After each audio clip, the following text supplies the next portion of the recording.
incidencia fueron estos: los precios máximos regulados, los bienes no regulados, los que de alguna manera determinaron en el Instituto Estadístico de los Trabajadores que tuvieron la mayor incidencia para empujar ese número, a pesar de que muchos rubros todavía no están moviéndose como lo harían habitualmente si no estuviese la pandemia. 2020 cerraría así con una variación de precios acumulados del 31,4%. Si sigue en los mismos registros, entonces la proyección para cerrar este año sería con ese incremento anual según este Instituto Estadístico de los Trabajadores. Así que son números importantes, lindos para analizar, y los quiero analizar justamente con Cecilia Cross, que es rectora de UMED, es la Universidad Metropolitana para la Educación y el Trabajo. Cecilia, a ver, estos números, este 2,6, este 31,4, ¿qué lectura podemos hacer? Hola, ¿qué tal? Buenos días, Daniel. Una primera lectura que podemos hacer es la importancia de la regulación de precios por parte del gobierno en un contexto en el cual, digamos, cualquier variable de comportamiento del consumo se ha visto alterada por la pandemia, ¿no? Efectivamente, los aumentos de los precios máximos a fines de julio están explicando en buena medida por qué este registro es un poquito más alto que el del mes anterior. Y en cuanto a los bienes no regulados, a los que vos hacías referencia, digamos, fundamentalmente sobresalen los materiales de construcción y los pequeños muebles, las computadoras, los televisores, digamos, todos ellos vinculados con nuevas modalidades de trabajo que han surgido a partir del aislamiento. Claro, o sea, se nota ahí, aun cuando hay rubros que están prácticamente paralizados, que hay un incremento de otros que resultan como alternativa, de repente, en esto que contamos casi todos los días, mucha gente que se reinventó, o lugares, ¿no? Recién veíamos boliches en Córdoba, que ahora son restaurantes, por ejemplo.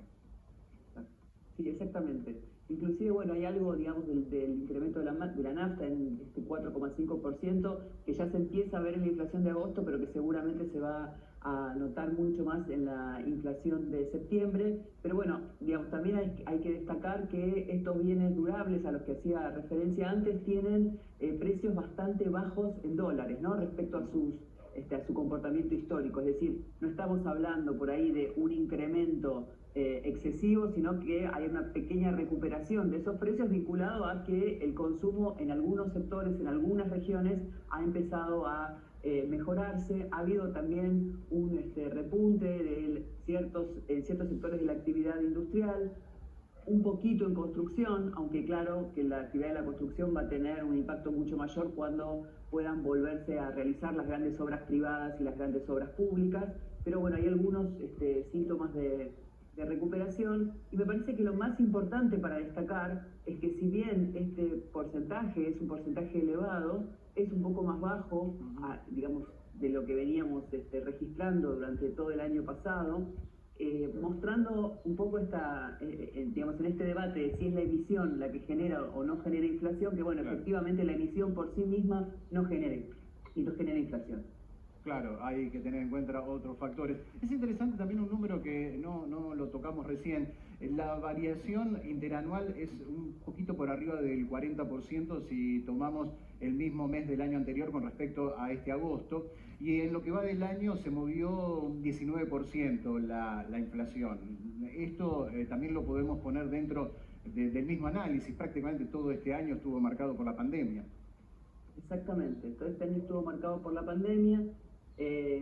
Tengamos en cuenta que no necesariamente la inflación o el comportamiento de la inflación quiere decir siempre exactamente lo mismo, ¿no? Nosotros podemos tener inflación en un contexto de crecimiento económico, o podemos tener inflación en un contexto como el actual, que es evidentemente de crecimiento económico, ¿no? Entonces me parece que es un número interesante, pero vuelvo a resaltar, si la inflación se siguiera comportando estos meses como se venía comportando y termináramos con un porcentaje anual del 31,4%, bueno, sería el más bajo en mucho tiempo, ¿no?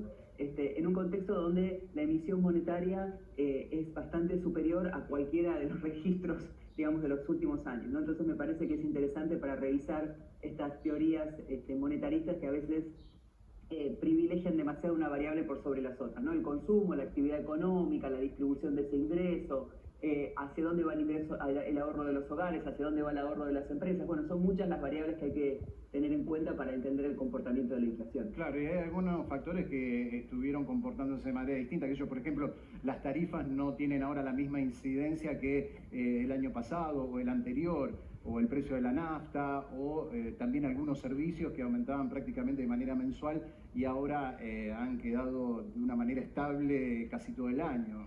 Ahí hay una presión menor. Exactamente, y además nosotros lo venimos diciendo a lo largo de todo este año, también lo ha dicho el INDEC, seguimos midiendo inflación con una canasta que ha incorporado un montón de ítems que de ninguna manera tienen precio hoy, ¿no? Es decir, ¿cuánto cuesta hoy la entrada a un boliche bailable? Y la verdad es que no cuesta nada, porque ni mucho ni poco, porque no se puede ir a bailar, no se puede ir al cine, no se puede viajar. Entonces hay un montón, digamos, de cuestiones que hacen que estos números sean, la verdad, que bastante providenciales, ¿no? Como, bueno, algo así, ¿no? Pero de todas maneras me parece interesante que sí hay otros sectores, como puede ser el caso del consumo de alimentos, como puede ser el caso del consumo de los hogares, que, bueno, de alguna manera nos dan alguna indicación del desarrollo de la actividad económica, ¿no? Pero es un año muy raro en términos de cifras y estoy casi segura que a futuro siempre vamos a tomar los números de 2020 con muchísimas pinzas por la excepcionalidad de la coyuntura. Claro, incluso ahora lo que se busca, estamos contando más temprano con Procrear y el Ahora 36, darle mucho impulso al tema de la construcción, básicamente, y todos los derivados, con lo cual ahí también va a haber un movimiento distinto, por lo menos de ahora en adelante, ¿no? Lo que queda del año, con un rubro que venía medio detenido o casi detenido, y sus derivados, por efecto de la pandemia, ¿no? Con ese impulso seguramente va a haber un cambio también en la incidencia.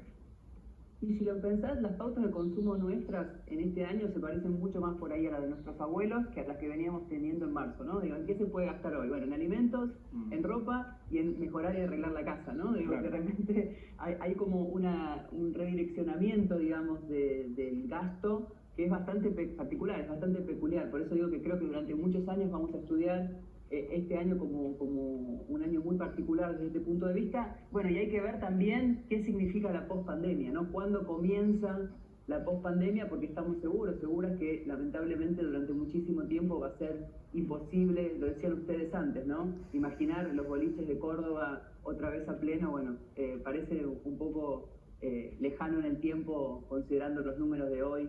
En términos de contagio, muertes, etcétera, ¿no? Claro, bueno, sin ir más lejos, la próxima temporada de verano, que todavía está bajo un signo de pregunta enorme en la costa y en otros lugares, ¿no? El turismo que está bastante complicado por la pandemia. Bueno, muchas gracias, Cecilia, muy interesante el análisis. Siempre está bueno hacer foco sobre ese número que repetimos todos los meses, pero detrás esconde muchas cosas y muchas incidencias que se pueden desmenuzar. Muchas gracias.